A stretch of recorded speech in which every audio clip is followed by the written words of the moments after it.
Welcome to this next installment of the Get to Know Your Local Historical Society video project.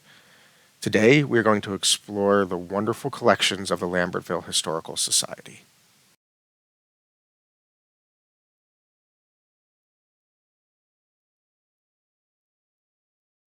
The Lambertville Historical Society, we're headquartered at the James Wilson Marshall House, which is at 60 Bridge Street in Lambertville. It was founded in 1964, and the first order of business was saving the James Wilson Marshall House, and that was spearheaded by a local civic leader named Alice Narduzzi. It was potentially slated for demolition. And a lot of people say, well, why did you care? What's so important about the James Wilson Marshall House? Well, what people don't know, it was built in 1816, and it was the boyhood home of James Marshall, who discovered gold at Sutter's Mill in California and kicked off the California Gold Rush of 1849. And it is said that that discovery changed the course of the whole nation. Now, under Alice's leadership, the Marshall House was furnished with period furniture and became a museum in October of 1974.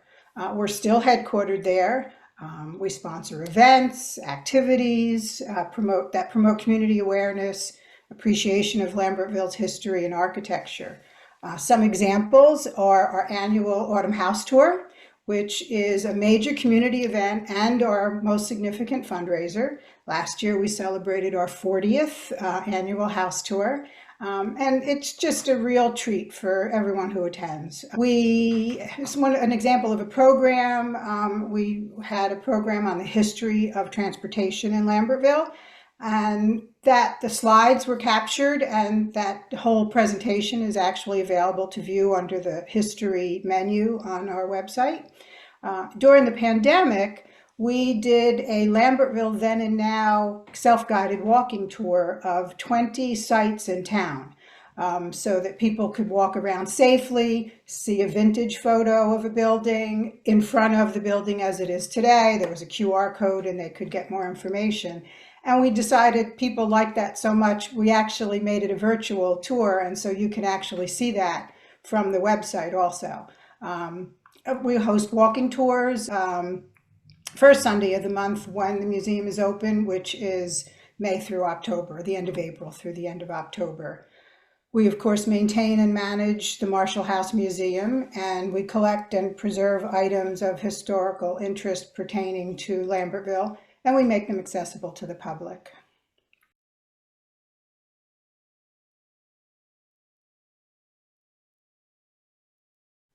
We have wills, we have deeds, we have family Bibles, letters, scrapbooks. We even have a lot of receipts and invoices and even payroll records from some of the businesses as far back as the mid to late 1800s. And of course, we have many historic photos. A year or so ago, we were contacted by a nailer, Naylor, and she had a lot of photos of her family, and one of them was, I think it was her great-grandfather. It was a photo of the workers at the Lambertville rubber mill, and someone had actually circled on the photo his face, so we even know which one was him. We have a lot of photos of, railroad workers and mill workers, but we can't point to one and say, that's so-and-so. This one we're able to say, and she had some, information on him. So we do now have some specific genealogical information on that side of the Naylor family. I was talking there's a young lady that got involved in the Historical Society who is, I think, fourth generation Lambertville. Her family had one of the gas stations in town, and I didn't know anything about the rubber drive during the FDR administration. Well, she has had all these amazing photographs of kids with wagons and rubber tires. And then because we had the old rubber mills that were defunct, they were getting a penny a pound, I think, and then getting reimbursed. And so she had all these photos that were in her family. And so she made copies of those. So now you can go on our website, and if you put in rubber, not only will you come up with information on the rubber mills, you'll see all these photos from the rubber drive when FDR, they did shoe drives, they did all kinds of things, but Lambertville took the rubber drive to heart because they could kind of mine the scrap rubber from the old mills. And then, like a lot of the Delaware River towns, we have the DNR Canal State Park Historic Structure Survey of Lambertville that was published in 1982. And from the late 1970s to the early 1980s, the Lambertville Historical Society worked with the DNR Canal Commission to collect information on the history and architectural significance of every structure in what is now the Lambertville Historic District.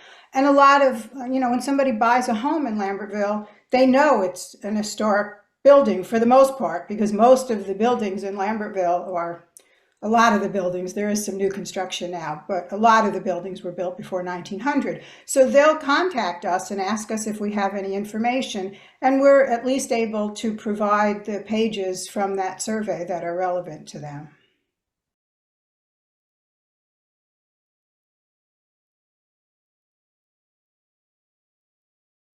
If you go to our website, which is lambertvillehistoricalsociety.org, there's a Search Our Collections menu item.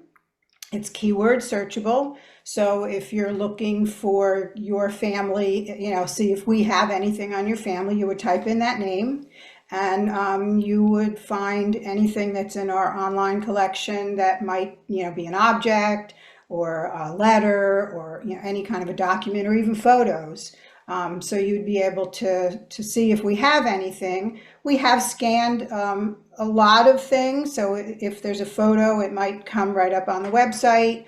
If it's a long document, it'll just be described, so it may not yet be scanned.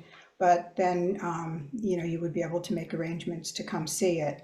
Another, what I find really useful tool is with the software that we use. They allow you to attach a people record, is what they call it. So if there's a name associated with, or several names associated with the documents or a photo, you can write any information that you know about that person. In some instances, I've written, whole bios, from, depending on the person. We might know a lot of information about them, and sometimes I just go find their obituary, and then there's a lot of information. So that, somebody working on some genealogy, they can find it right there on our website without having to do the research that we've done. So for some names that are happen to be, we've already done the research, that might help them for genealogical research.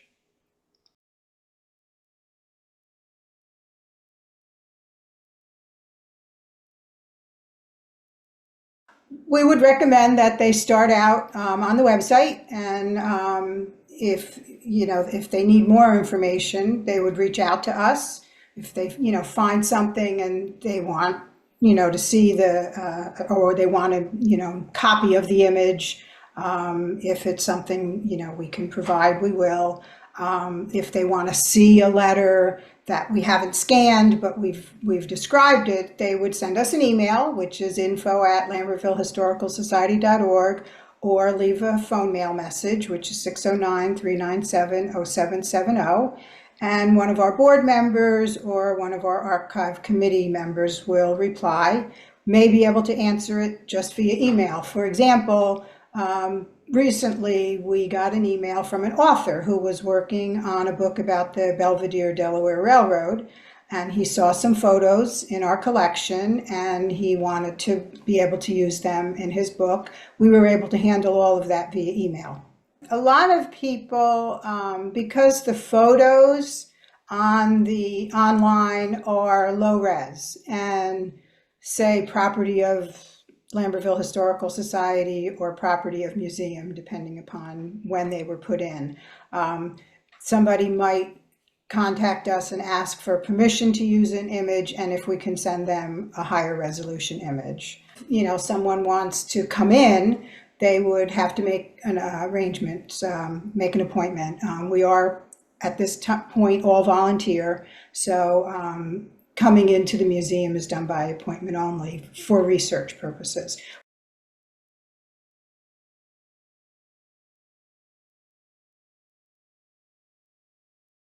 We have the original will of John Holcomb. It's dated August 31st, 1743. And what makes this important and unique to Lambertville is that John Holcomb, in his will, gives to his son Richard Holcomb, then only 17, the plantation, quote, that I now live on, bought of John Way in 1733. Now, the Richard Holcomb House is also known as the Washington's headquarters building in Lambertville, and it's built on that tract of land that was given to him in his father's will and purchased by John Holcomb from John Way. There are receipts in the Library of Congress documenting that Richard Holcomb, John Holcomb's son, entertained George Washington twice in 1777 and 1778. We have several quilts in our collection, and 10 of them date to the mid-1800s. And 4 of those have signatures or are documented to be from the area. And we've been told by one of the appraisers that most what they call signature or friendship quilts don't find their way home. So we're pretty proud to have 4 that have found their way home. Another really important document, the original indenture from 1732 that transfers the land which is located between today's Church Street and Swan Creek in Lambertville. And it's from John Purcell to Emmanuel Coryell. Now, Emmanuel Coryell also obtained a charter to operate a ferry crossing there, and it's slightly south of today's Lambertville New Hope Bridge. And at the time, both settlements were known as Coryell's Ferry, and it was the midpoint on a 2-day journey between New York City and Philadelphia. Then we also, for fun, have a 1769 poster announcing a new stagecoach from New York City to Philadelphia by way of multiple towns, including Coryell's Ferry. And then just in keeping with the theme of the ferry and the bridge, we have a frame that's made from reclaimed wood from the Lambertville New Hope wooden bridge. It was built in 1842 and destroyed in the 1903 flood. And it was made by Frank Wessner, who was a toll collector on the bridge.